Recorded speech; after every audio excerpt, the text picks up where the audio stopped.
United States, which is furious at being cut off from the riches of Burkina Faso, cannot tell us what to do. Right now, it seems like the entire Western world wants Ibrahim Traoré out of the picture. But why are they so desperate to eliminate him? Traoré, who is the current president of Burkina Faso, has survived more assassination attempts in a short span of time than almost any other leader in recent history. Oh, the president of Burkina Faso will soon be killed. As of the 4th of April 2025, he has already survived about 18 assassination attempts, but they are not going to stop anytime soon until they get it done. So yes, he will soon be killed. And it's clear more attempts are coming. To understand why they're after him so badly, we have to look back at some of the African leaders who were assassinated before him and the reasons why they were assassinated. Only then will the puzzle start coming together. Our story begins on a Thursday in June 1960, which till today some people say that it was the best Thursday ever for the people of DRC. A young man, just 34 years old, by the name of Patrice Lumumba, stood up to give a speech that 6 months later cost him his life. Standing before dignitaries and politicians, including King Baudouin of Belgium, from which the then Republic of the Congo had just won its independence, the young Patrice Lumumba gave a rousing, somewhat unexpected speech that sent fear and anxiety among the Europeans. He said, "We experienced the sarcasm, the insults, the blows we had to endure morning, noon, and night because we were black. Who will forget that a black person was addressed as tu, not like a friend, but because the honorable vous was reserved only for whites." What we have suffered in our bodies and minds from colonial oppression, we tell you, all that is now over.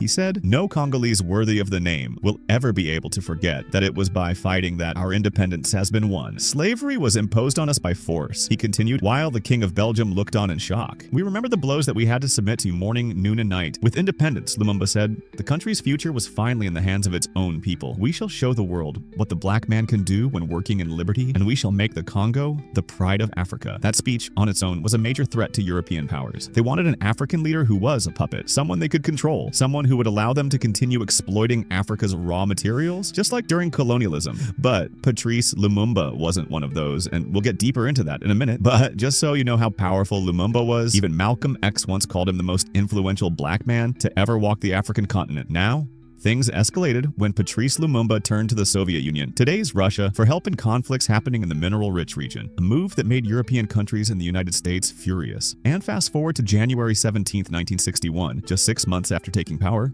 Patrice Lumumba's life was brutally ended by Congolese men with the help of Belgian forces and with the tacit approval of the United States. I'll leave a link to an Al Jazeera article about this assassination in the description if you want to go deep into this. But for now, I want you to remember this: a young leader wanting Congo's mineral wealth to help his people, insecurity issues on the mineral-rich side of the country increasing, and him turning to Russia for help. Now, our second story takes us to Burkina Faso, to one of Africa's greatest presidents of all time, Thomas Sankara. Again, just a young man, full of bigger dreams for his people. When Sankara came to power, he issued salary cuts across the board, including for himself. He scrapped the fleet of luxury Mercedes-Benzes for government officials, replacing them with small Renault 5 cars. He nationalized land and oil wealth and made the masses so happy, but the country's elite were mad about this. Decades of inequality that benefited them were being crushed. On the global stage, Sankara criticized the injustices of globalization, the financial system, the role of the IMF and the World Bank, and the crushing debt on third world countries. He called out the Western agenda, some of which I won't dive into today because I want to stay focused on today's topic. He built ties with Cuba, sending disadvantaged youth to study there, and returned to develop Burkina Faso. And since Cuba was close with the Soviet Union, it was seen as if he built strong ties with the Soviet Union as well. He denounced U.S. support for Israel and apartheid South Africa. He called on African countries to boycott the 1984 Olympics in Los Angeles. At the United Nations, he demanded an end to the great power veto rights,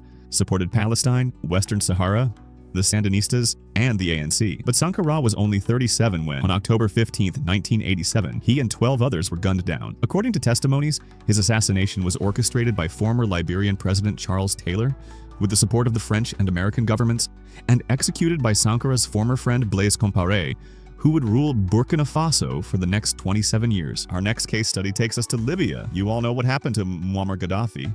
My mission is to encourage my brothers and wake up the African peoples to unify our continent, Africa. At one point, he even collaborated with the CIA on some missions. But when time came, they turned on him, tarnished his name, and took him out.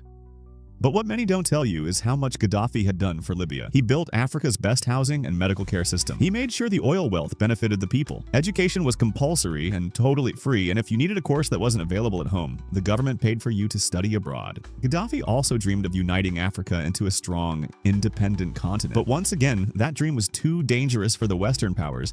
They demonized him before orchestrating his brutal public execution in 2011. And our latest victim, Tanzanian President John Magufuli. Although many mysteries still surround his death, what we do know is that he was pushing an agenda of putting Tanzanians first, cutting off old colonial ties that kept Tanzania's minerals under foreign control. He rejected exploitative loans, insisting Tanzania could develop without sinking into debt traps. But not long after that, we woke up to the heartbreaking news that he was gone. Now, if you've been paying attention, there's a pattern here. Young African leader rises up, sees the exploitation built into colonial systems, wants to end it. Then insecurity starts rising in the country, turns to Russia for partnerships instead of Europe or America. And then he gets eliminated. To fully understand this, we need to remember why the Europeans colonized Africa in the first place. They came to control resources. They needed cheap minerals. They needed a market to dump their outdated products. That's why today you still see school donations of old, unusable computers. Or why so many new railroads are made with old technology.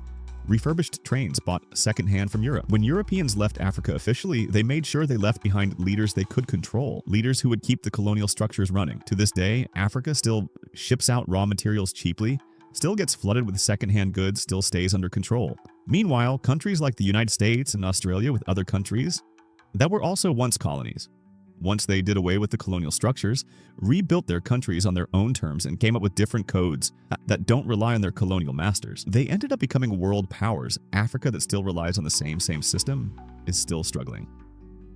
Today, the US has joined hands with European countries to control Africa again, using soft power, military influence, and economic traps. Now let's bring it back to Ibrahim Traoré. Burkina Faso is a very rich country.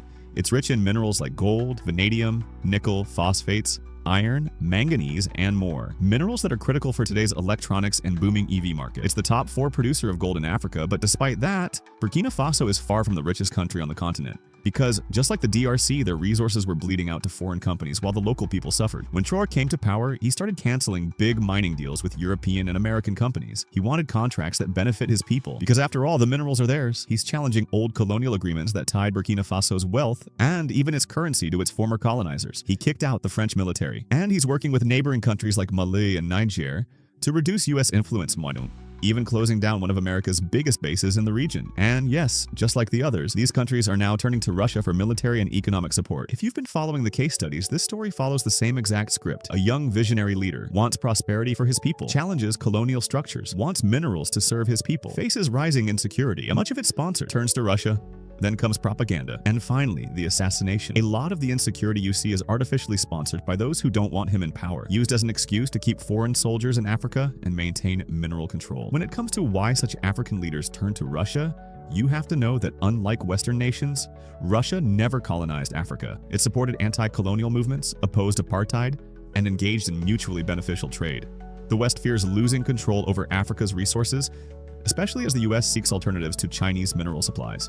Traoré's defiance threatens their grip, and history shows what happens next. The question is, will Burkina Faso's people protect him? Will they see through the propaganda? Or will he become another tragic case study in the long war against Africa's true independence?